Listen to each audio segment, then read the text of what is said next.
Audio knjige Feniks, magarac s čeljadećim nogama. Istutnja se rat u grdnom tresku gvožđarije, vatre i dima, a onda po čitavom svijetu pade gari tišina nevesele pustinje. Baba Sovija, prvi put nakon 4 godine, pokuša da ispravi leđa i oslušnu. Eto ti, toliki talambasi, gabu, gabu, pa opet zadžabe, gdje si bio, nigdje, šta si radio, ništa. Tako ti je sa svakim muškim poslom, karte, pijančenje, rat, politika, kad se najzad istrijezne i čude se i stide. Ipak iza ovoga posljednjeg rata ostade nešto u vazduhu, nešto tako ni jesu uzalud čak i nedorasli dječaci bježali od kuće u čete. Bilo je tu nešto. Osluškuje baba u nedoumici, s lakom tugom, ne, nije ovo više ona stara tišina, neće je više nikad ni biti. Mili tu, mravinja nešto kao za ranog proljeća, kad neko nevidljiv lazi kroz vrbik i za sobom ostavlja svjetlucave piknje po pepeljavim granama. Sve to što je u potaji kljucalo i sazrijevalo, jednog jutra slobodno se objavi svojim grgutavim glasom nezrela poletarca. Baba, i ti da znaš, nema više Boga. Nemoj nam odsad dosađivati raznim tamo molitvama i čantranjem, to su nazadne i kažnjive stvari. Za tren oka nad babom opusti miloliko ljetnje nebo. Ostade nad glavom samo plehnata plavičasta kupola s istratim dokrajčenim mjesecom. Šta ćemo sad? Život, uglavnom, prošao, noge već odgorijevaju od ove naše teške zemlje, a da dušu utješiš nečim drugim, toga više nema.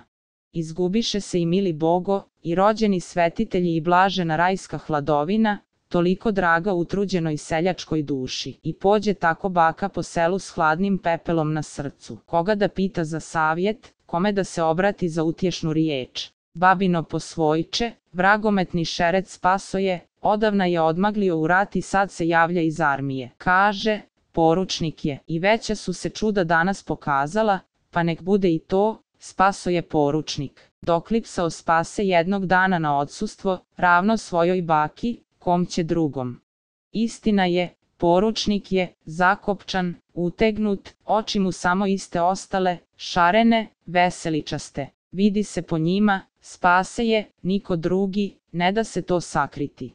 Opazio lukavi posvojak promjenu na svojoj starici i sve se pita, otkuda li ta tuga i pustoš. Ispitivao, pipkao i konačno se dosjetio. Ne bi to bio stari Spase, kad ne bi bio takav. Na Ilindan, pred veče, vraća se Spasoje s crkvenog sabora i referiše starici, bako, nikom ni riječi o ovome što ćeš čuti, danas na zboru pojavio se magarac s čeljadećim nogama. Pravi pravcati magarac, a pod njim ljudske noge. Starica se zdrveni i od čuda se umalo ne prekrsti. S čeljadećim nogama, jeste, mila i rođena bako.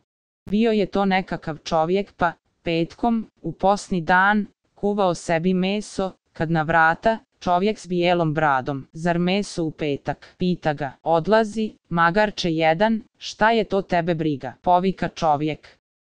Kad je tako, onda ćeš ti odsad biti magarac, reče mu Bradonja i nekud iščeze, a moj ti se žderonja onoga trena preobrati u magare. Ostadoše mu samo čeljadeće noge, da se drugi ljudi sjetuju i uzmu u pamet. Starica odjednom živnu, usvijetli očima i pobjednički graknu, aha, nek mi sad kažu da ga nema. Koga to, bako? Koga? Milog i dragog Boga, moj sinko. Uzgalamili se tuda razni benaši, nema pa nema, a vidiš li ti sad ovo, mora on, svedržitelj naš, čak i magarce s čeljadećim nogama slati po svijetu da se budale pameti dozovu. Spasoje lukavo ukosi oči. Ništa ja, bako, ni jesam kazao. Uniforma je na meni, a ona te stvari ne dopušta. Dobro je, znam i ja da ni jesi. Hvala tebi samo što si ti svoju baku razgovorio i dušu joj razgalio. Ispekla baba posinku za večer u pitu i postavila sofru u dvorištu. Neki dragi Bog vidi, kako je ona odgajila svoje bivše siroče i vojnika od njega načinila. Sad je on kadar da štiti i sebe, i babu, i svu nejač i slabe na ovome svijetu. Pa ni milom se Bogu taj ne ruga, ozbiljan dječak. Bog radi svoj posao, a on svoj, i mirna Bosna. i opet je sve kako treba pod starim dobrim nebom. Zvijezde trepere, mjesec putuje, a dolje u mlakoj tami, na svojoj voljenoj zemljici, čovjek spokojno uživa u dobroj komadeški pite. Audio knjige Feniks.